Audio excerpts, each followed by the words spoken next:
Roll. Rolling set.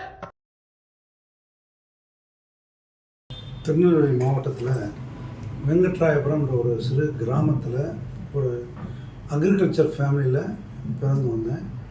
எங்கள் ஊர்லேயே பார்த்திங்கன்னா நான் தான் ஃபஸ்ட்டு கிராஜுவேட்னு சொல்லலாம்.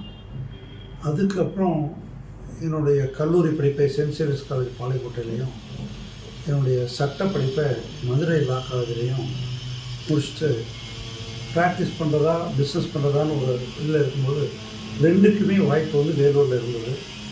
என்னுடைய சொந்தக்காரங்கள்லாம் ஒரு ஹோட்டல் நடத்தி முடியாமல் அதை க்ளோஸ் பண்ணி வச்சுருந்தாங்க. தெரிஞ்ச நண்பர் ஒருவரும் உங்கள் வழக்கறிஞர் துறையில் இருந்தார். ரெண்டையும் செய்வதற்கு ஏற்ற இடம்ன்றதுனால வேலூருக்கு குடிபெயர்ந்தேன். வேலூருக்கு வரும்போது ரெண்டுமே ஆரம்பிக்கும்போது வழக்கறிஞர் தொழிலும் ஹோட்டலையும் எடுத்து நடத்துறதுக்கு ஆரம்பிக்கும்போது உணவக தொழில் வந்து வேகமாக டெவலப் ஆக ஆரம்பித்தது.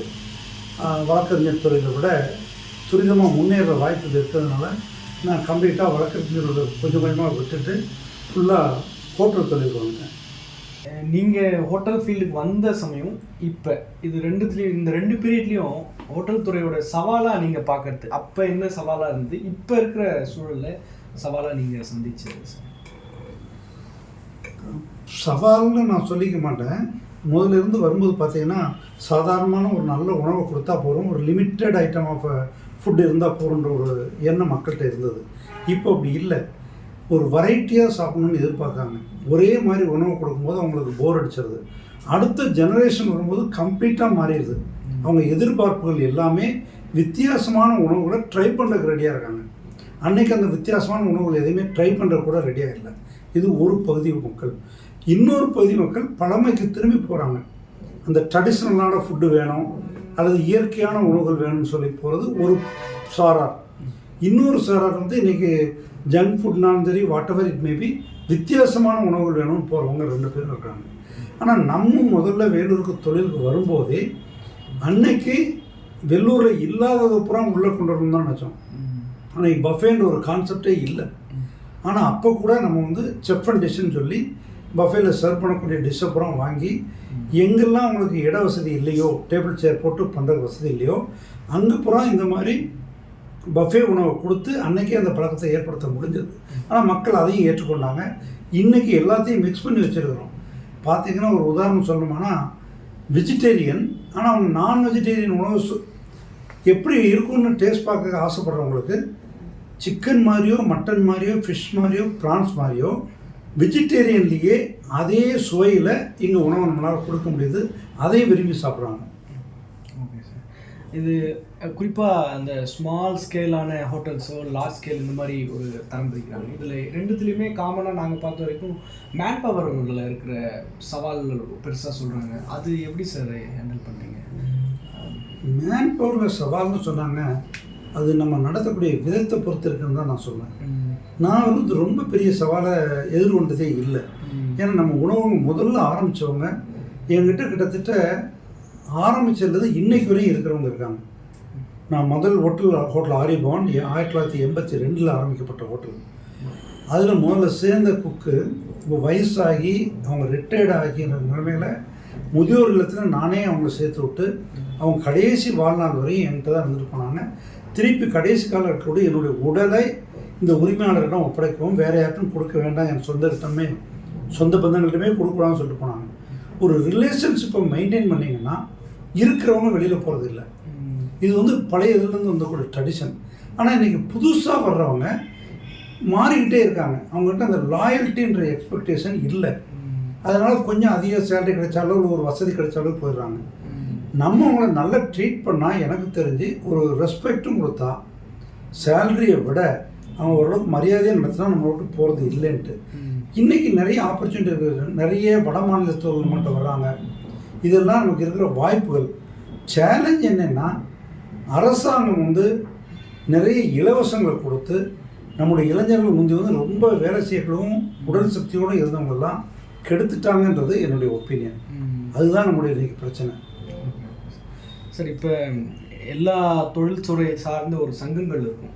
அதே மாதிரி தான் ஹோட்டல் சங்கம். சரி, இந்த சங்கத்துடைய செயல்பாடுகள் இதில் ஆஸ் எ லீடராக நீங்கள் நிறைய விஷயத்தை ஸ்பேஸ் பண்ணுவீங்க.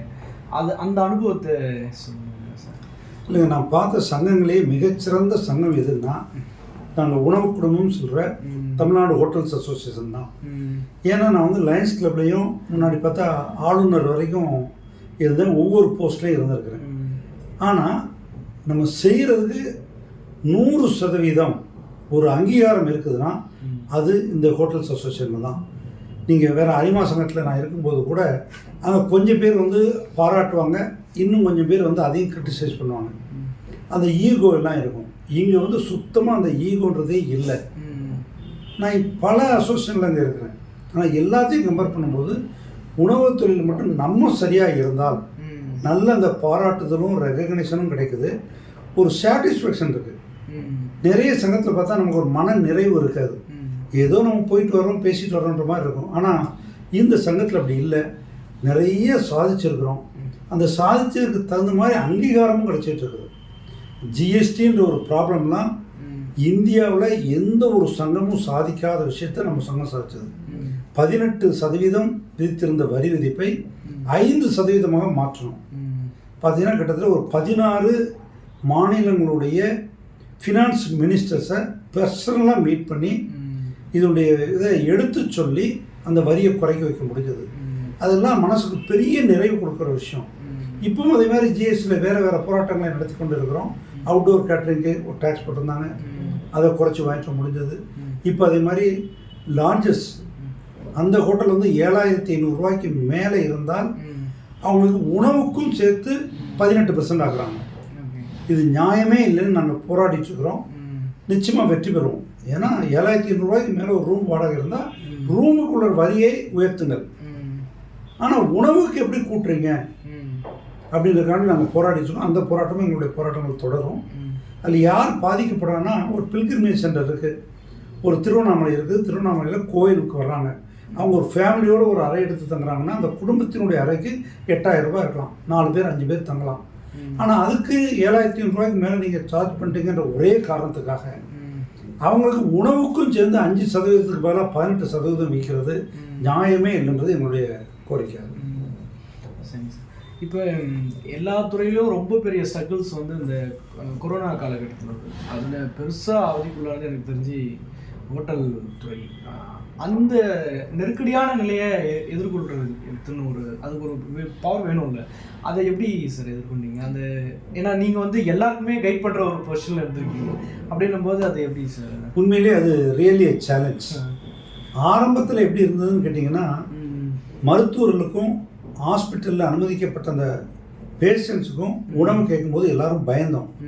அதை கொண்டு கொடுக்குற சர்வருக்கு கொரோனா வராமல் இருக்கணும், அது டிரான்ஸ்மிட்டட் டிசீஸ்ன்னு இருந்தது, எல்லாருமே பாதிக்கப்படுவோமான்னு. பர்சனலாக கூட இங்கே நம்ம உணவு ஹோட்டலில் ரூம்ஸ் கேட்டாங்க, மாவட்ட ஆட்சியரில் கேட்டோடனே நான் பயந்து போய் ரூம் எல்லாம் உடனே ரெனோவேஷன் சொல்லிட்டு இடிக்க ஆரம்பித்தோம், ரெனோவேஷன் பண்ணணும். ஆனால் திருப்பி கூப்பிட்டு நீங்கள் ஹோட்டல் சங்கத்தினுடைய தலைவர், நீங்கள் கொடுக்காட்டா யார் கொடுப்பாங்க, இல்லை நீங்கள் அரேஞ்ச் பண்ணி கொடுங்கன்னு கேட்டதுனால அவசர அவசரமாக அது ஒரு சேவைன்னு நினச்சிட்டு இமீடியட்டாக ரெடி பண்ணி மருத்துவர்கள் கொடுக்க ஆரம்பித்தோம். அதே மாதிரி உணவுக்கு ஒரு அறிவிப்பு வெளியிட்டது தமிழக அரசு.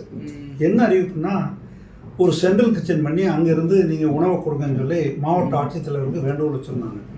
அப்போ நான் கேட்டேன், எங்களுடைய சென்ட்ரல் கிச்சன் இப்போ க்ளோஸ் பண்ணி வச்சுருக்கிறோம், வியாபாரம் இல்லாதனால நான் வேணால் அதை இலவசமாக தர்றேன், எப்படியும் அதில் கரண்ட் சார்ஜ் கட்ட போகிறோம், சமையலர் அவங்களுக்கு சமையல் கலை வல்லுநருக்கெலாம் பேமெண்ட்டும் கொடுக்க போகிறோம், சேலரியும் கொடுக்க போகிறோம், அதை நீங்கள் பயன்படுத்திக்கலாம், நான் பண்ணித்தரேன்.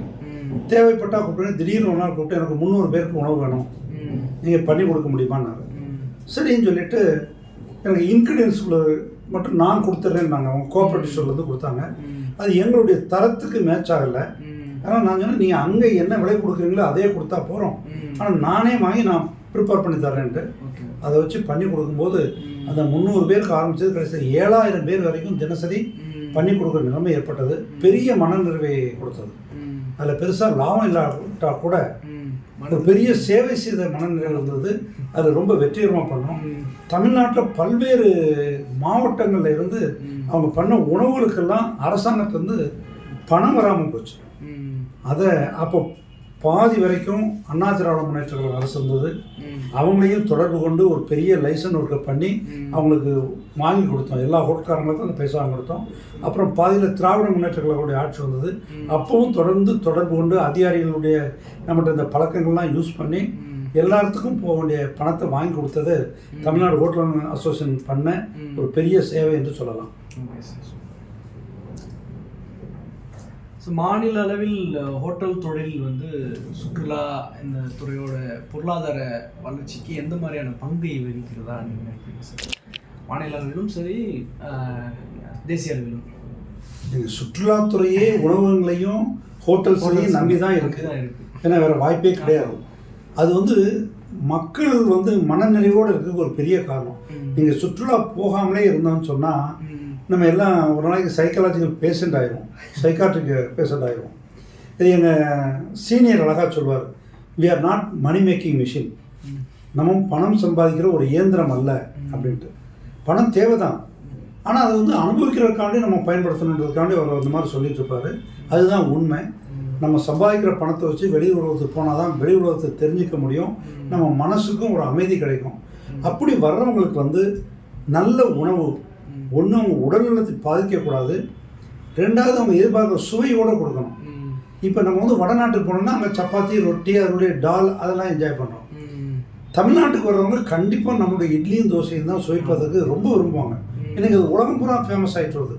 அதுவும் நம்ம குறிப்பாக நம்மளுடைய இட்லி எடுத்துட்டிங்கன்னா அது ஒரு சமசீர் உணவாக அது எப்படி சொல்ல முடியும், அது ஃபுல் சேச்சுரேட்டட் ஃபுட்டுன்ற மாதிரி சொல்லலாம்.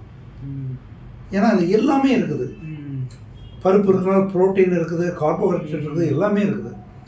ஆவியில் வைக்கிறதுனால ஓவர் ஃபேட்டோ ஆயிலோ அதில் இல்லை. அதனால் அது ரொம்ப உலகம் முழுவதும் ஃபேமஸ் ஆனது. நல்ல தரமான ஒரு உடல்நலத்தை பாதிக்காத ஹைஜீனிக் ஃபுட்டை கொடுக்குறதுன்னா அது தமிழ்நாட்டில் தான் இன்றைக்கி சொல்லலாம். அதை கொடுக்கும்போது பெரிய மனநிறைவு இருக்குது. எல்லா சுற்றுலாத்தலங்களும் இன்றைக்கி ரொம்ப நல்லா போயிட்டுருக்குது. அதுக்கு காரணம் என்னன்னு கேட்டிங்கன்னா, குறிப்பாக தமிழகத்தில் ரொம்ப நல்லா கொடுக்குறாங்க சர்வீஸ். இப்போ வெளிநாட்டுக்கு நீங்கள் போனீங்கன்னா காஃபி வேணால் நீங்கள் போய் காஃபி மிஷினில் பிடிச்சி நீங்கள் குடிச்சிட்டு வரணும். சர்வீஸ்னால் ப்ரெட்டு டோஸ்டர் இருக்கும், நீங்கள் போய் டோஸ்ட் பண்ணி நீங்கள் பட்டரோ ஜாமோ தடவி சாப்பிடணும். ஆனால் நம்ம ஊரில் மட்டும்தான் சிரிச்சிட்டே போய் அவங்களுக்கு என்ன வேணும் எப்படின்ற வழியில் சர்வ் பண்ணி ஹாட் வாட்டர் வேணுமா, சாதாரண தண்ணி வேணுமா, சில் வாட்டர் வேணுமான்னு கேட்டு கொடுத்து அந்த உபசரிப்புன்றது நம்ம தமிழ்நாட்டில் தான் இருக்குது. அதை எல்லாரும் என்ஜாய் பண்ணுறாங்க. இன்றைக்கி அடுத்த துறையில் பார்த்திங்கன்னா ஆன்மீகத்துறையும் தமிழகம் அளவுக்கு வேறு எங்கேயுமே வளர்ந்ததுன்னு நான் சொல்ல மாட்டேன். இந்தியா அதுலேயும் தமிழகம். நமக்கு அந்த ஆன்மீக சுற்றுலாங்கிறதும் ரொம்ப டெவலப் ஆகிட்டு இருக்கு. சுற்றுலாத்தலங்களுக்கு வர்றவங்களுக்கும் நல்லா கொடுக்குறோம். அடுத்தது மெடிக்கல் டூரிசம். இன்றைக்கி நிறைய உலகத்தில் பார்த்திங்கன்னா நம்மக்கிட்ட தான் மெடிக்கல் டூரிசம் வந்து விலை குறைவாக இருக்குது. ஒரு ட்ரீட்மெண்ட்டுக்கு நீங்கள் அமெரிக்காவில் எடுக்கிறதுக்கும் இன்றைக்கி அதே தரத்திலான ஒரு சிகிச்சை இங்கே தமிழ்நாட்டிலையும் இந்தியாவிலும் எடுக்கும்போது அது காஸ்ட் வந்து ஆல்மோஸ்ட் 50% தான் வருது. அதனால் நிறைய மக்கள் வந்து பார்க்குறதுக்கு இடத்தையும் பார்த்துட்டு அவங்க மருத்துவ வசதியும் பெற்று செல்கிறார்கள். இந்த ரெண்டு வழியிலையும் நம்ம டூரிசம் ரொம்ப நல்லா பெற்றோம். இப்போ என்னென்னா, இப்போ ஹோட்டல் சங்கம் வந்து உரிமையாளர்களை எப்படி பார்க்குது, அதே மாதிரி ஹோட்டல் சங்கத்துடைய நோக்கம் அடுத்து அதோடைய செயல்பாடுகள் எப்படியா இருக்கணும், அந்த ரெண்டு நாங்கள் ஒரு குடும்பம் மாதிரி தாங்க பார்க்குறோம். ஒரு ரிலேஷன்ஷிப் பில்டிங் ஃபஸ்ட்டு. எப்படிலாம் ரிலேஷன்ஷிப் பில்டிங்னா, ஒவ்வொரு ஹோட்டல்காரருக்கும் இன்னொரு ஹோட்டல் உணவு உரிமையாளருக்கும் ஒரு நல்ல ரிலேஷன்ஷிப்பை உண்டாக்குறோம். எங்களுக்கு தெரிஞ்ச நல்லவற்றெல்லாம் கற்றுக் கொடுக்குறோம். நாங்கள் அதை காம்படிஷனர்னு பார்க்குறதே இல்லை. ஒவ்வொரு நல்ல விஷயமும் வரும்போது இதை வந்து எல்லாத்துக்கும் அங்கே சொல்லி நீங்களும் இதை கடைபிடிக்க வேண்டும், அதில் என்னென்ன லாபம் இருக்குன்னு சொல்கிறோம். ஃபார் எக்ஸாம்பிள் சோலார் வருது, பவர் டேரிஃப் கூட்டிகிட்டே போகுது. நம்ம அதுலேருந்து தப்பிக்கிறதுக்கு வழியே அரசை குறை சொல்வதை விட நம்ம எல்லாரும் சோலார் போட்டால் அதில் பெனிஃபிட் இருக்குது. அதே மாதிரி கேஸை யூஸ் பண்ணி தான் பெரும்பாலான சமையலை பண்ண வேண்டியிருக்கு. அதில் கேஸ் செராமிக் பர்னர்லாம் வந்திருக்கு.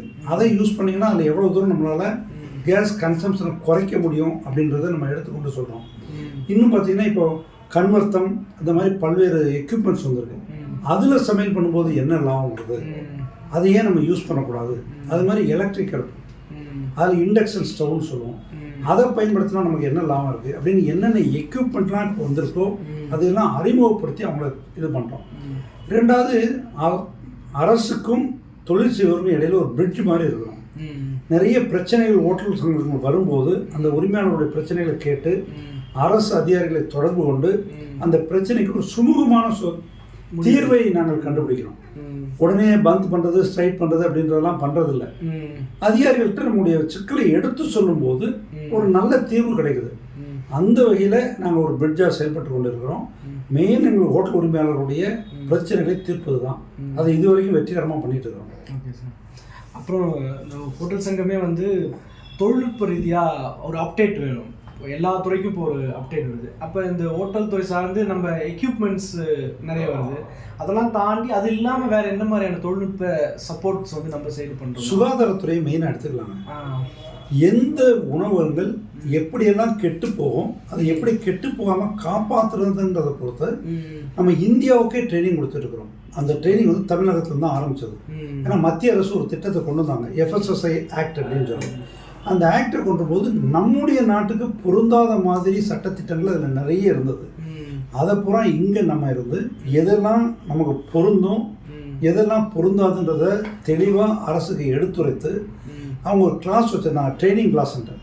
அது அமெரிக்கனில் இருக்கிறவங்க கன்சல்டேஷனையும் வச்சு நமக்கு பொருந்தாத ஒரு வகையில் ஒரு ட்ரெயினருக்கு ட்ரெயின் கொடுக்கணும்னா 1.5 லட்ச ரூபா செலவாகும், 3 மாதம் ஆகும்ட்டு. அதே இதை நம்ம சுருக்கி ஒரே நாளையில் ட்ரைனிங் கொடுக்குற அளவுக்கும் அந்த ட்ரைனிங் காஸ்ட்டு மொத்தத்திலேயே ஒரு 10,000 ரூபீஸ்க்குள்ளே வர்ற மாதிரியும் மாற்றி, ஆனால் சுகாதாரம் வந்து 100% இம்ப்ளிமெண்ட் பண்ணுற அளவுக்கு ட்ரைனிங் கொடுக்க ஆரம்பித்தோம்.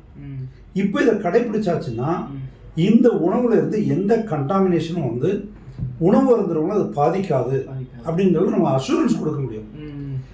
உணவை எந்த டெம்பரேச்சரில் நம்ம வந்து ப்ரொடெக்ட் பண்ணி வைக்கணும், அது எத்தனை நாளைக்கு உங்களுக்கு ஹெல்ப் பண்ணோம், எந்தெந்த உணவை எந்தெந்த குளிர்பதன பட்டியில் என்ன டெம்பரேச்சரில் வைக்கணும் அப்படிங்கிறத பூரா கற்றுக் கொடுத்து கொண்டு இருக்கிறோம். என்ன மாதிரி பொருளை வாங்கணும், கெட்டுப்போன பொருள்லாம் எப்படி, தரமான பொருள்லாம் என்ன, அது எப்படி கண்டுபிடிக்கிறதுன்றதையும் நம்ம கற்றுக் கொடுத்துட்டு இருக்கிறோம். ஸோ இது ஒரு பிரதான முயற்சி. இதில் ரொம்ப வெற்றி பெற்றிருக்கோம். தொடர்ந்து ரொம்ப முக்கியமான முன்னெடுப்பு. அதுக்கடுத்தது இப்போ பொது சமூகத்தில் இப்போ வந்து ஹோட்டல் வந்து ஒரு நான் ஹைஜீனிக் இல்லைனா ஒரு மாதிரி ஹெல்த்தி பெனிஃபிட்டாக இல்லை அப்படின்ற ஒரு பார்வை இருக்குது. அதே சமயத்தில் பேரலாக வந்து ஹோட்டலில் வந்து ரொம்ப இன்ட்ரெஸ்டான ஃபுட்ஸ் கொடுக்குறாங்க அப்படின்னு இந்த 2 விஷயம் இருக்குது. ஆனால் சமூக ஊடகங்களில் பெருவாரியாக வந்து ஹோட்டல் ஃபுட்டு வந்து அந்த ஜங்க் ஃபுட்டை பேஸ் பண்ணி ஒரு விஷயம் வைக்கிறாங்க. இதை எப்படி பார்க்குறீங்க சார் நீங்கள்? இது வந்து வித்தியாசமான ஒரு விஷயம். ஏன்னு கேட்டிங்கன்னா நாங்களும் இங்கே தான் உணவு இருந்துடும், அதுதான் பெரும்பாலான டைமில். அதனால் உடல் உபாதையை கொடுக்கக்கூடிய ஒரு உணவு நிச்சயமாக தயார் பண்ண மாட்டோம். அது ரொம்ப தெளிவாக இருக்கிறோம். அதில் அந்த ட்ரைனிங்கை கொடுத்துட்டே இருக்கிறோம். சாப்பிடும்போது இன்னும் எங்களுக்கு அதிக வாய்ப்பு, வீட்டில் கூட கவனக்குறைவாக இருப்பாங்க, இங்கே தினமும் நம்ம ப்ரிப்பேர் பண்ணுறதுனால இன்னும் எப்படி இம்ப்ரூவ் பண்ணலாம் அப்படின்னு ஒவ்வொரு டிஷ்ஷையும் பார்க்குறோம். இங்கே எங்கிட்ட பார்த்தா நீங்கள் சொல்லுங்கள் பேன் டு பிளேட்டுமாங்க.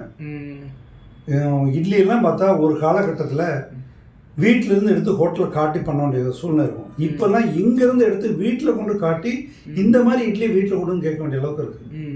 அதில் அந்த இன்க்ரீடியன்ஸை செலக்ட் பண்ணுறதே பார்த்தீங்கன்னா உளுந்துன்னு எடுத்துக்கிட்டிங்கன்னா ஃப்ரெஷ்ஷாக வர உளுந்து போட்டிங்கன்னா இந்த நம்ம இட்லி தோசைலாம் நல்லாயிருக்கும்.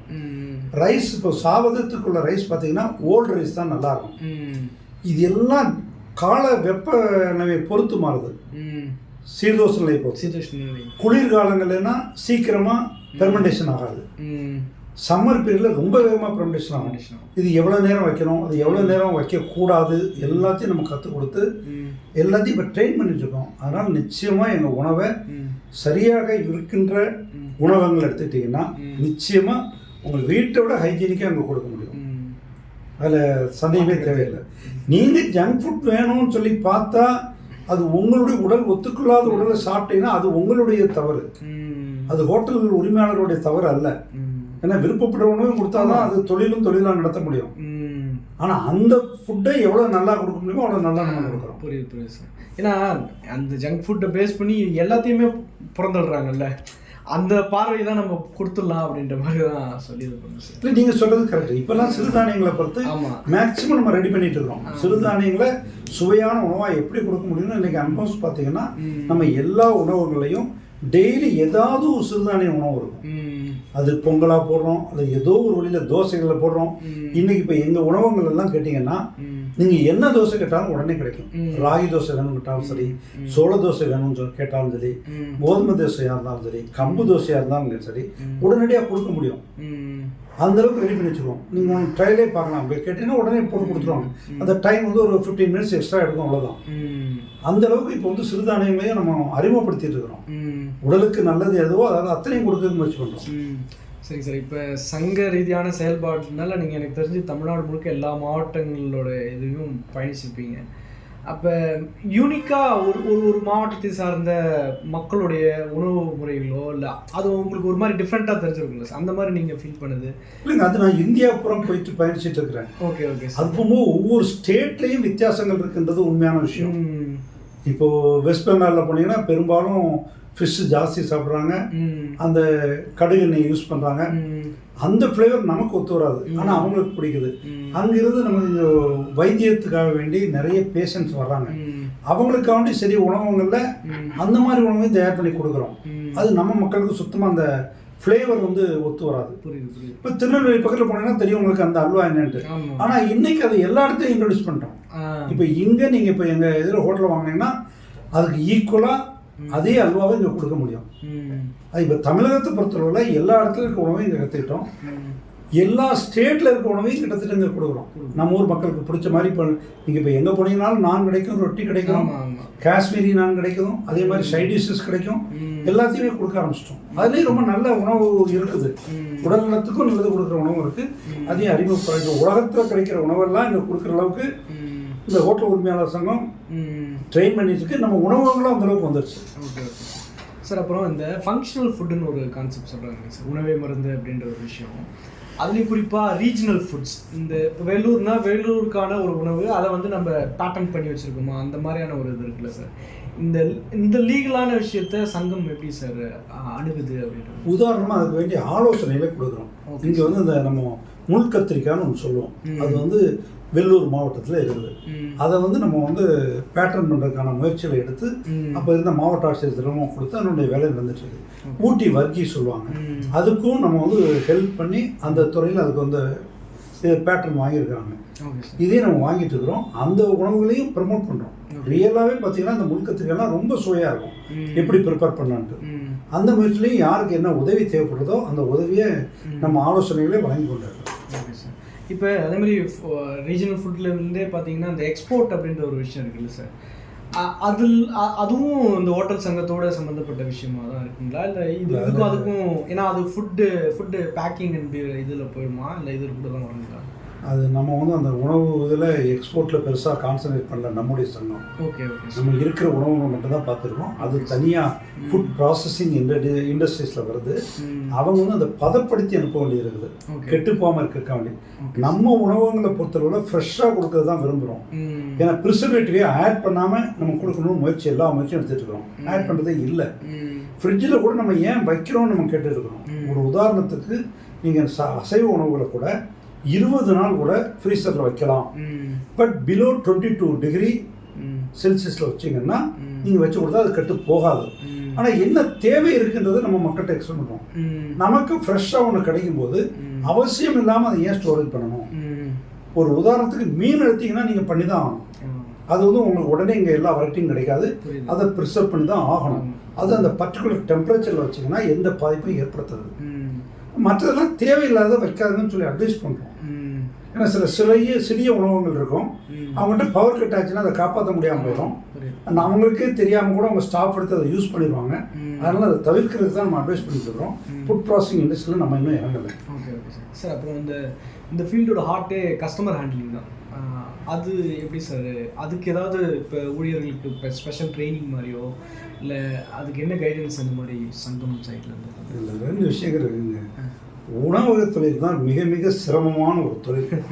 ஏன்னா என்னுடைய நண்பர் அடிக்கடி சொல்வார், அதாவது நீங்கள் ஹோட்டல்காரன் வீட்டில் மாடு வாங்கக்கூடாது, ஹோட்டல்காரன் வீட்டுக்கு பொண்ணை கொடுக்கக்கூடாதுன்ட்டு. ஏன்டா அப்படி சொல்கிறீங்கன்னு சொல்லி கேட்டால், இவங்க வீட்டில் இருக்க மாடு வந்து நல்ல கழனி தண்ணியும் வெஜிடபிள் வேஸ்டான ஃபுட்டையும் சாப்பிட்டு ரொம்ப குழுன்னு இருக்கும். நீங்கள் வாங்கிட்டு போய் உங்கள் வீட்டில் வச்சா அது சீக்கிரமாக மெலிஞ்சு போயிடும், அது தாங்காது.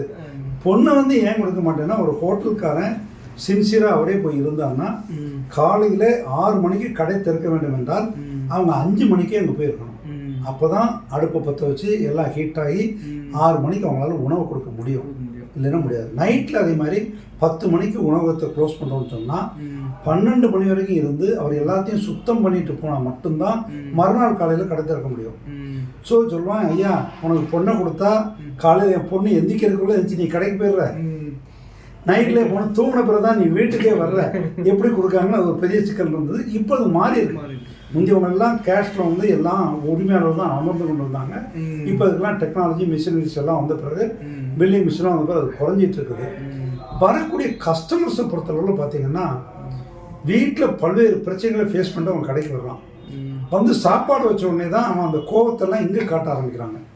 வீட்டில் காட்ட முடியாத கோபங்கள்லாம் இங்கே காட்டுறாங்க. வீட்டில் உப்பு இல்லைனாலும் சாப்பிடுவாங்க, கொஞ்சம் உப்பு குறைஞ்சா கூட தப்பாக சொல்லுவான். இன்னும் சில கஸ்டமர் இருக்காங்க, அவங்கள ரெகக்னைஸ் பண்ணி receive பண்ணாட்டா they will try to find one fault, தேடி கண்டுபிடிச்சி ஏதாவது ஒரு குறையை கண்டுபிடிச்சி அதை இன்டெரக்டாக சொல்லுவாங்க. இவங்க எல்லாத்தையும் சமாதானப்படுத்துறது பெரிய விஷயம். அதனால் நம்ம ஒரு தனியாக ட்ரைனிங்கே கொடுக்குறோம். அவங்க எப்படிப்பட்ட மனநிலையிலலாம் வருவாங்க, அதை நம்ம எப்படி ஹேண்டில் பண்ணுறது. ஏன்னா நம்ம வந்து ஒரு சர்வீஸ் இண்டஸ்ட்ரியில் இருக்கிறோம் அப்படிங்கிறது முதல்ல மனசில் வச்சுக்கோங்க அப்படின்னு ட்ரைனிங் கொடுத்துட்ருக்குறோம். அதனால் அது சக்ஸஸ் ஆகி போயிட்டுருக்கு. இருந்தால் கூட இப்போ சமூக விரோதிகளால் பெரிய பெரிய பிரச்சனை ஏற்பட்டுருக்கு.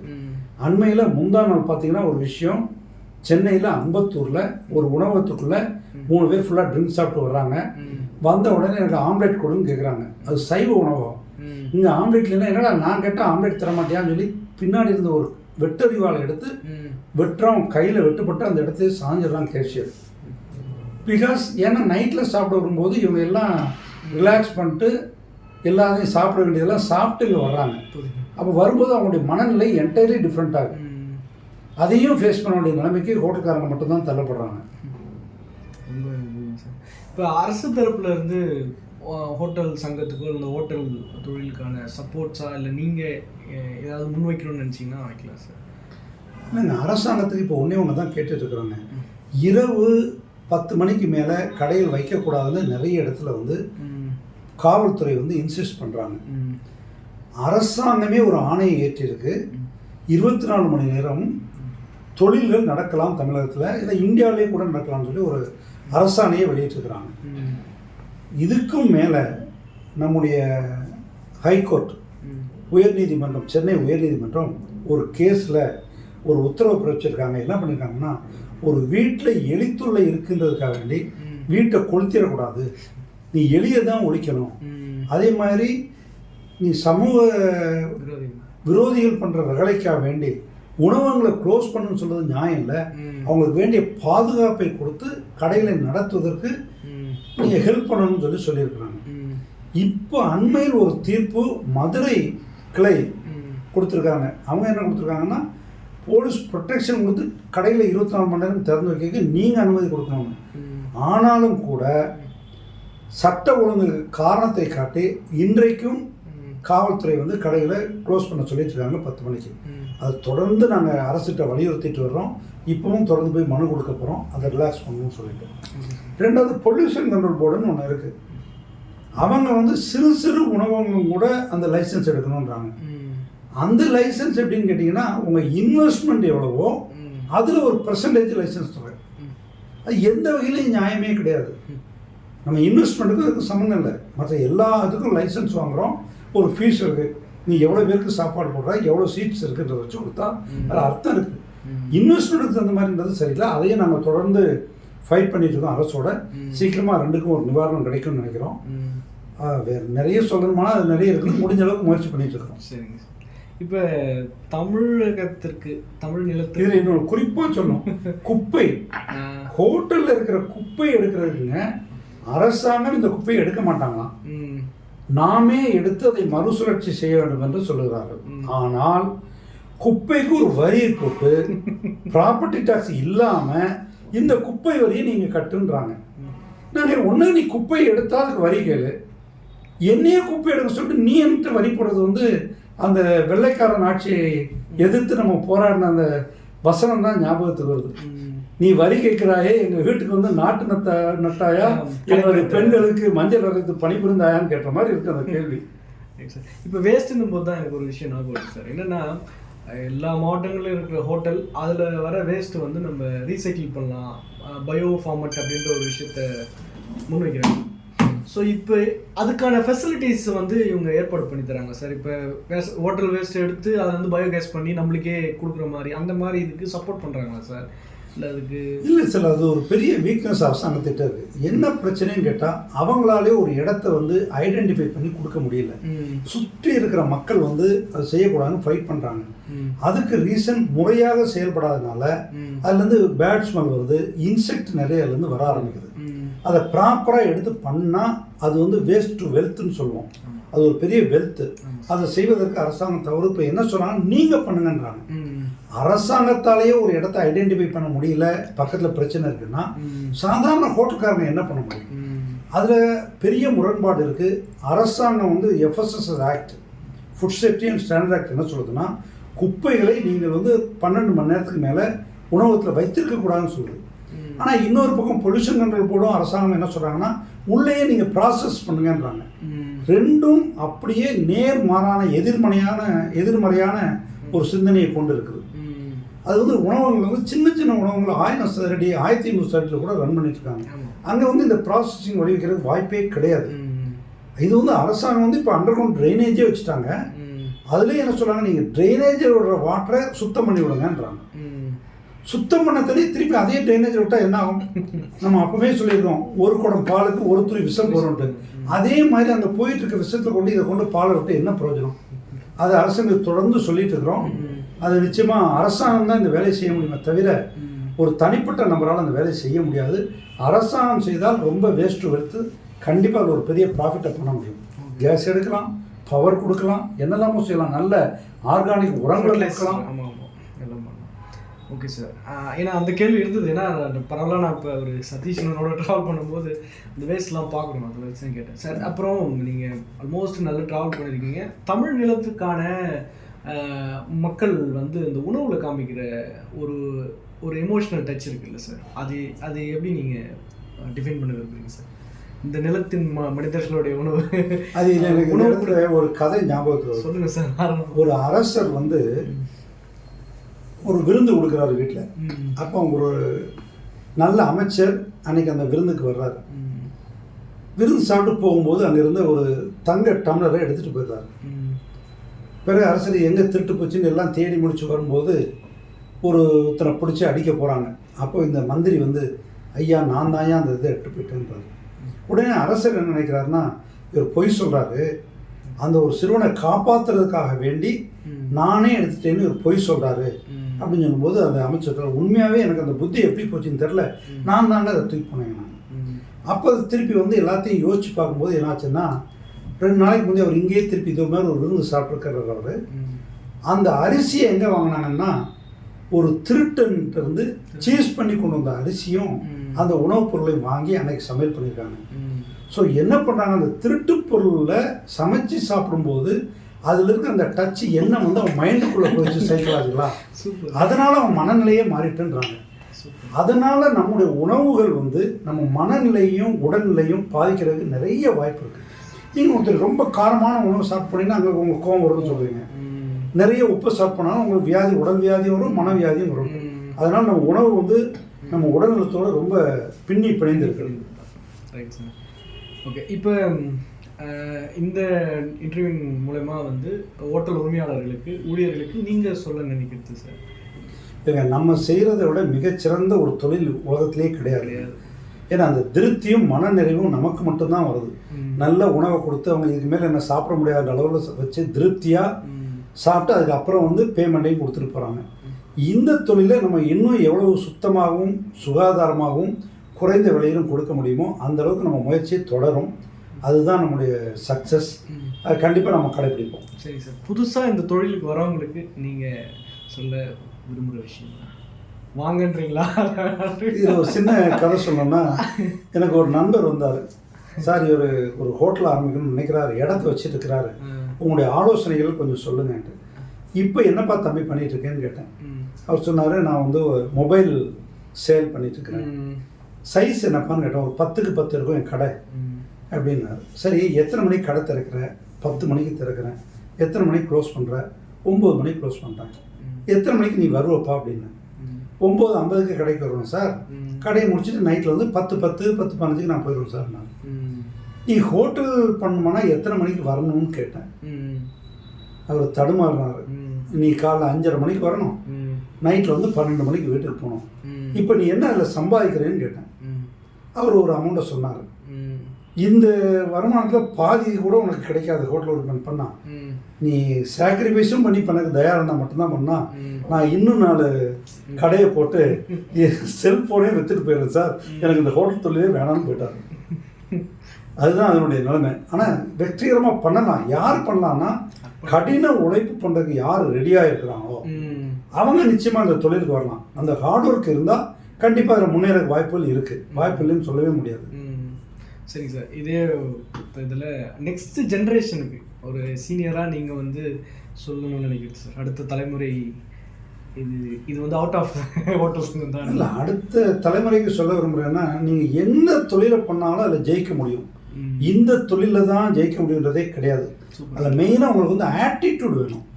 உங்கள் ஆட்டிடியூட் இருந்தால் நீங்கள் மற்ற ஸ்கில்ஸ் எல்லாம் தானாக நீங்கள் டெவலப் பண்ணிக்கலாம், அல்லது ஸ்கில்டு பர்சனை ஹையர் பண்ணிக்கலாம். பட் உங்கள் எண்ணம் முதல்ல சரியாக இருக்கணும். இப்போ நான் முதலே தொழில் வரும்போது நம்ம கொடுக்குறது வந்து நம்பர் 1 இருக்கணும்னு நினச்சி தான் பண்ணோம். முதல்ல இந்த ஹோட்டல் ஆரம்பிக்கும் போது கூட அடுத்த 10 வருஷத்துக்கு வெள்ளூர்லேயே நம்பர் 1 ஹோட்டல் எதுனா இந்த டார்லிங் எஸ்டேட்ஸ் தான் இருந்தது.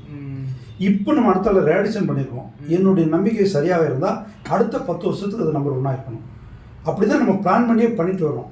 நீங்கள் நல்லா பண்ணுறதுக்கும் மோசமாக பண்ணுறதுக்கும் பெரிய வித்தியாசம் கிடையாது. உங்கள் மனநிலை தான் திருப்பியும் நான் சொல்லுவேன். அதனால் உங்கள் ஆட்டிடியூட் இருந்து அதில் உங்கள் முயற்சியும் எண்ணங்களும் நல்லா இருந்தால் கண்டிப்பாக வெற்றி அடைய முடியும். Super sir. உங்களுக்கு பிடிச்ச ஃபுட்டு சார்? எனக்கு பிடிச்ச ஃபஸ்ட்டு ஃபுட்டுன்னா இட்லி சாம்பார் தான். Okay sir. அதுக்கப்புறம் எல்லாத்தையுமே விரும்பி சாப்பிடும். குறிப்பாக பிடிச்ச உணவுன்னு சொல்லணுமானால் அது இட்லி சாம்பார் தான். Okay sir. உங்களுடைய பொழுதுபோக்காக நீங்கள் இது பண்ணுறது சார்? நான் வாழ்க்கையில் பொழுதுபோக்கில் எதையுமே மிஸ் பண்ணுறது இல்லைங்க. கிரிக்கெட், நல்ல கிரிக்கெட் இருந்தால் கிரிக்கெட்டை பார்ப்பேன். நல்ல புத்தகங்கள் இருந்தால் புத்தகங்களை வாசிப்பேன். இல்லை, கதை சொல்லும் போதே தெரிஞ்சு. நல்ல திரைப்படங்கள் இருந்தால் அதை பார்ப்பேன். நண்பர்களோட வாரத்துக்கு ஒரு நாளாவது ஒதுக்கிடுவோம், அவங்களோட நல்லா பேசியிருப்பேன். கோயிலில் போகிறதுக்கு நல்ல வாய்ப்பு இருந்தால் நல்ல சாமி கும்பிட்டு வருவேன். உலகத்தில் பாதி நாடை சுற்றி வந்துட்டேன். இன்னும் ஒரு 50% கண்ட்ரிஸ் தான் போக வேண்டியிருக்கு. அந்த நாடுகளையும் சுற்றி அங்கே உள்ள விஷயங்களையும் தெரிஞ்சுக்கணும்னு ஆர்வமாகேன். இந்தியாவில் இருக்கிறதையும் எல்லா சிட்டிஸும் நம்ம போயிட்டு வந்துட்டேன். இன்னும் கொஞ்சம் பாக்கி இருக்குது, அதையும் போயிடுவேன்.